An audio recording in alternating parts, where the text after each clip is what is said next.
finge que não vê.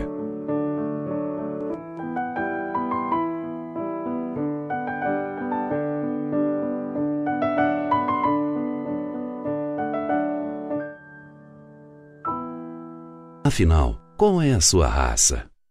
Humana ou desumana?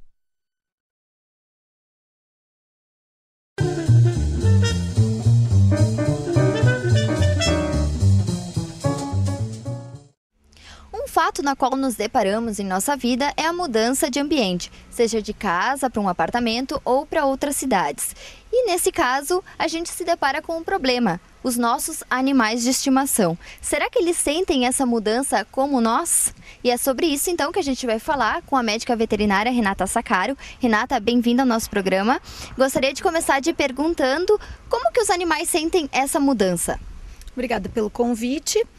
Bom, na verdade, na hora de preparar as coisas, eles já começam a se estressar, tá? Então, a gente sempre tem que ver, dependendo do comportamento, das características de cada paciente, de cada animalzinho de estimação, ele vai sentir mais ou menos, tá? Eles realmente, como a gente tem que adaptar um ambiente novo, eles também têm um certo estresse, mas nada que impeça a mudança. E como é que é a melhor forma da gente fazer essa adaptação para um novo ambiente, né? Começa com uma preparação antes da mudança. Como é que a gente deve fazer isso? O que puder ser da forma mais gradual possível, melhor. Então, se a pessoa vai mudar, já está organizando a casa nova e conseguir, principalmente cães, levar alguns dias antes, só para passear, por exemplo, se está com obra até, para conhecer o pátio, para já ir conhecendo o lugar novo. Com cães funciona bem. Com gatos, a gente tem que ter mais cuidado para não ter nenhuma fuga, né, num desses passeios. Então, com gatos, eu acho que é um pouco mais restrito. Tá, mas o que for gradual, o mais aos poucos possível, melhor. Eles sentem bem menos. E os animais que têm problemas com a caixinha de transporte, né, que geralmente é isso que a gente usa para transportá-los para um novo local, como é que a gente deve fazer a adaptação com a caixinha de transporte? São animais que nunca tiveram contato. O ideal é a gente também familiarizá-los antes com a caixa de transporte. Então, colocar, de repente, um paninho que eles gostam dentro, para eles já irem se aproximando, né? Deixar à disposição alguns dias antes já e fazer como uma brincadeira, não como alguma coisa de castigo ou que cause medo. E tem cuidados também durante o transporte, se tiver muita distância, né? Também de deixar em jejum para evitar náusea, conversar com o seu veterinário se tem alguma medicação que possa evitar os enjoos, né? Alguma coisa aí numa dose específica para o paciente em si. Mas alguns só estão acostumados até a passear um pouco de carro, né? Então não sentem tanto. Se for uma distância longa também, eu aconselho pegá-los para passear um pouco em distâncias mais curtas primeiro, para não pegar direto, ficar várias horas. De repente passeia 15 minutos, 10 minutos por dia, né? Alguns dias antes, para ir acostumando com o movimento do carro e com o transporte, a caixa de transporte também. E no caso daí no local novo já, tem, no caso... Tem a necessidade do cachorro ou gato ficar preso por uns dias, que o pessoal recomenda, né? Que eles fiquem trancados. Como é que funciona essa adaptação no local novo? Os cães, geralmente, se são de pátio, né? O pátio vai ser cercado ou, né, tem o canil, algum ambiente assim que dificulta um pouco a fuga, tá? E eles até, eu acho que aceitam melhor. Agora, os felinos, às vezes, se eles são um pouco mais ariscos, eles têm uma tendência, às vezes, a procurar o ambiente antigo, tá? Alguma coisa assim, se for perto.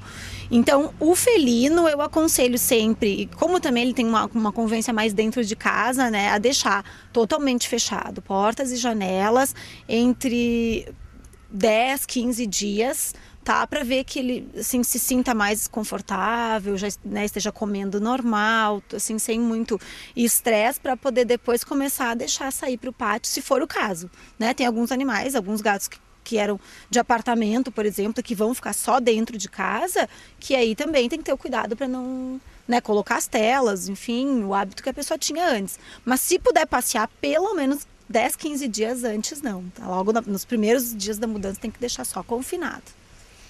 E no caso dos animais que moravam em casa e vão para o apartamento, né? A gente sabe que de repente não vai ter mais aquele quintal no qual ele era acostumado. Como é que fazer com a adaptação desses animais?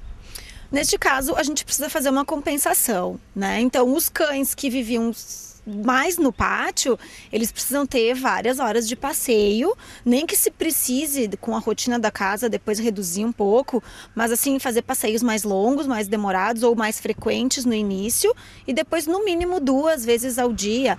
O que tem que cuidar muito é o hábito de urina e de defecação que o paciente tinha. Se ele não faz nada dentro de casa, a pessoa vai ter que tentar adaptar um ambiente para que ele possa urinar ou defecar dentro da casa, ou então fazer passeios mais seguidos para que ele possa, né, fazer as suas necessidades, mas não só em função das necessidades, também da distração do paciente, para ele não ficar confinado sozinho o dia todo em casa.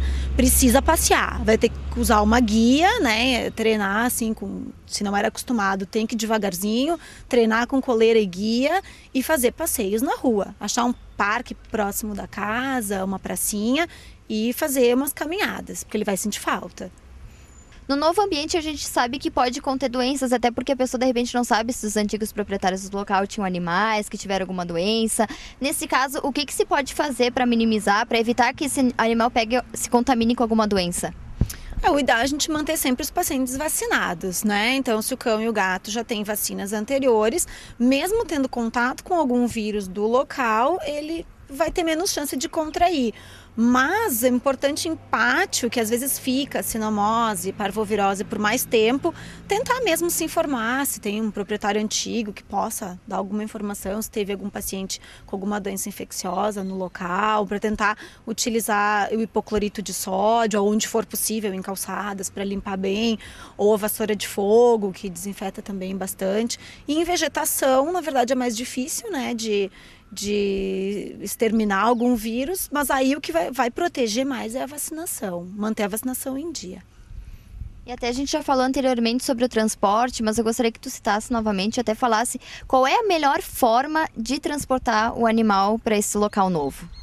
Na verdade, a gente precisa usar, por legislação, né, ou os felinos, a caixa de transporte, ou os cães pequenininhos, caixa de transporte também, ou tem o cintinho de segurança, né? Eles não podem ser transportados soltos dentro, se deslocando dentro do carro. Tá? Então tem o cinto que a gente pode adquirir em pet shops, que ele prende na peiteira ou na coleira, ou ele mesmo é uma peiteira, tá? Então que é para segurança da pessoa, né, que está dirigindo, do condutor e também do paciente em caso de algum acidente. Então a caixa de transporte ou o cinto de segurança. Durante o transporte, precisa de algum documento para fazer esse transporte dos animais? Dependendo do meio de transporte, né, se for ônibus ou avião, a pessoa tem que se informar com a companhia que vai fazer o transporte do animal, porque eles podem ter algumas exigências diferentes.